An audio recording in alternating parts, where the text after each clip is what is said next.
Hi, Eric. How are you today?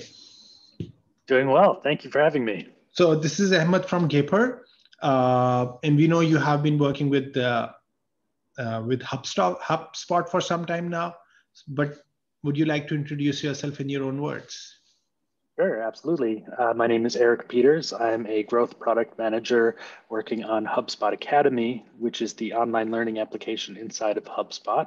I've been with HubSpot for about 5 years now. I've always worked on HubSpot Academy in one way or another, but we are largely right now just building a online learning application into HubSpot that serves our customers with how they learn how to use the HubSpot software platform. It serves partners how to teaches them how to sell and service HubSpot customers, and then it also attracts a lot of new users into the HubSpot ecosystem by offering courses about topics like content marketing, SEO, sales, business analytics, etc. So that's what I'm up to over at HubSpot.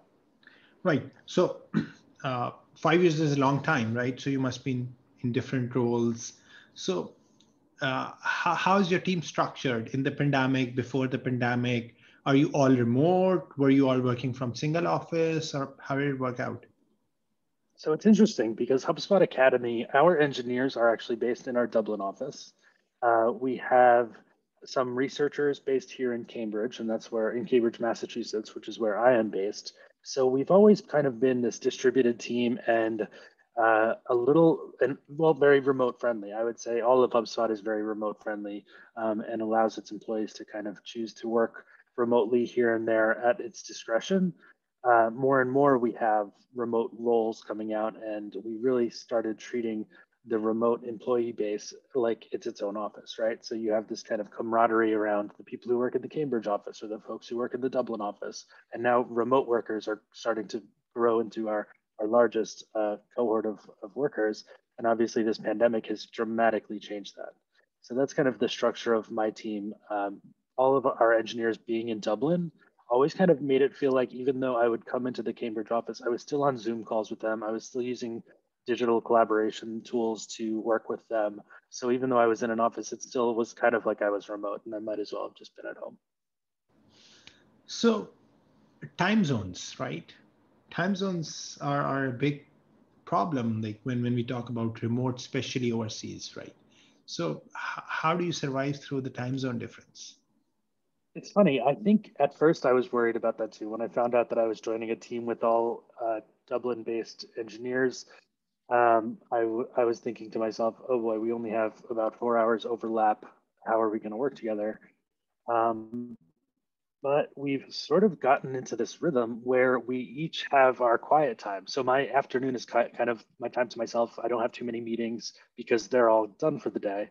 And their morning, they have their work time. That's when they get a lot done, and they don't have too many meetings or things to really distract away from that. So it's actually worked out pretty well. I'm kind of now am an advocate for having different time zones because it sort of consolidates your collaboration time into those overlapping hours and then gives each group its work time outside of them. That's a very interesting perspective. I haven't heard for a long time. I haven't heard anything like this for a long time. So communication tools, right? So communication tools, how important are they? Because sometimes you think that you are communicating well, sometimes you think that there's a communication gap. And the other extreme is when you are saying that, oh, we are over communicating, we are spending too much time on the calls and all that stuff. Again, coming back to the quiet time. So what's the best mix? I think the trick is to really make your methods of communication and your methods of collaboration repeatable and kind of learned skills. For instance, we have the same meetings every week. We look back and retrospectively say, is that meeting that we have every week still offering the value that it was when we started doing it? Is it can it evolve? Should we make it more structured or less structured? Can we replace a meeting with a Slack thread every week? Like, for instance, where we were doing kind of coffee catch ups in the morning on Tuesday mornings, we replaced that with a discussion of the week thread in Slack to kind of just get the team talking about interesting topics. Maybe something came up that previous week that we wanted people's thoughts on. And doing this over and over and over every week, you kind of develop this team culture, this little microculture within the team that really makes it feel natural to be working remotely. Obviously, Zoom and Slack have become, second nature to us. That's the primary way we chat. A lot of times I notice, particularly with my designer on my team, Simon, will, have a Slack thread and it'll be like 5 messages into the thread. And we're like, yep, no, we need to jump on a Zoom call. And then /Zoom, open up a Zoom call and we chat for 5 minutes and saved ourselves 30 minutes of trying to describe something via text in Slack. So it's one of those things that you need to repeat and evolve and adapt over time, and you'll get better at it. So effectively, what I understand is that everybody is available on the call anytime. You can call anyone on the team anytime, and you expect them to pick up. I wouldn't say that. We actually, the meetings are scheduled and thought out ahead of time. So people are scheduled ahead of time. So people know when they're expected to jump on a call, right? It's on their calendar. Otherwise, we try to communicate asynchronously, where we'll send someone a Slack message and we don't necessarily expect an immediate response unless we, say that we expect an immediate response. But we're all very aware of each other's schedules and, know when we're going to get someone's response. Like I can't expect someone in Dublin after 5 p.m. when they're taking care of their kids or making dinner to like jump on Slack and respond to me. Like that wouldn't be very inclusive or reasonable. So chances are there's nothing that we set ourselves up to not have those types of emergencies. But we do have processes in place, like at any moment there's an on-call engineer if something were to happen in the application that's generating a ton of support tickets or something like that. So we have those processes and kind of systems set up to deal with that stuff, but I don't expect anyone to immediately respond to me unless it's a normal working time or they're free. Chances are if I'm messaging someone on Slack, I expect them to respond sometime within the next 24 hours or a couple hours if they're working. Right. So you have been here for 5 years, right? So, and you are in a true remote environment. There is a new term in the world which is called coffee table talk or water cooler talk, right? So you definitely miss that with your team. How important is that, you think, in team culture and performance? I think it's important, but I don't think you necessarily need to create it artificially and have like a dedicated hour to it. We tried to do that, and for the first couple months of this pandemic and this quarantine, we had on our calendar like a weekly coffee meetup, and it didn't necessarily feel like that real of a replacement for that type of chatter. I think what we've more evolved to is adding an extra 5 minutes to the agenda at the beginning of our normal meetings to kind of just chat and talk about what's new and what's going on in each other's lives. That seems to be a little bit more natural way to get that. And I do think that's important because I care a lot about my team and I want to know what is going on in their lives and, how their kids are doing and things like that. And that's part of, creating a really good human connection with your team. So after the pandemic, many people consider they are remote, but I don't, because if you're working with someone in the office for last 2 years, right, and you go home, you are actually not remote, you are working from home, right? So remote essentially means someone you have never met, someone you have interviewed online, you never sit together, you have never went to drinks together, right? Ever, right? That person coming into the team and coming as like becoming core part of the team as well.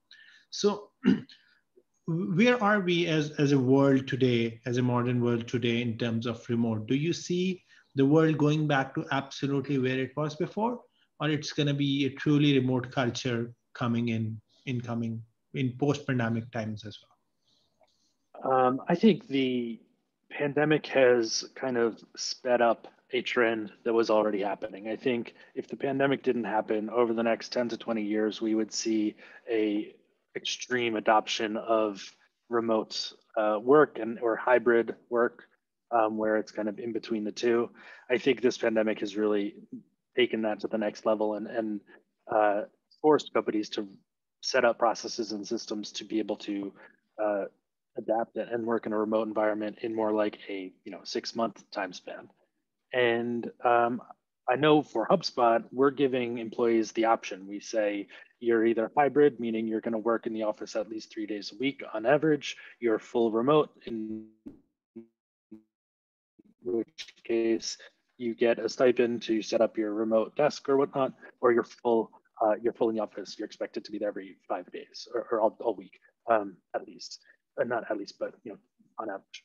And so I think the majority of people are choosing either hybrid or remote of those three options. But I think it's reasonable to give people an option, right?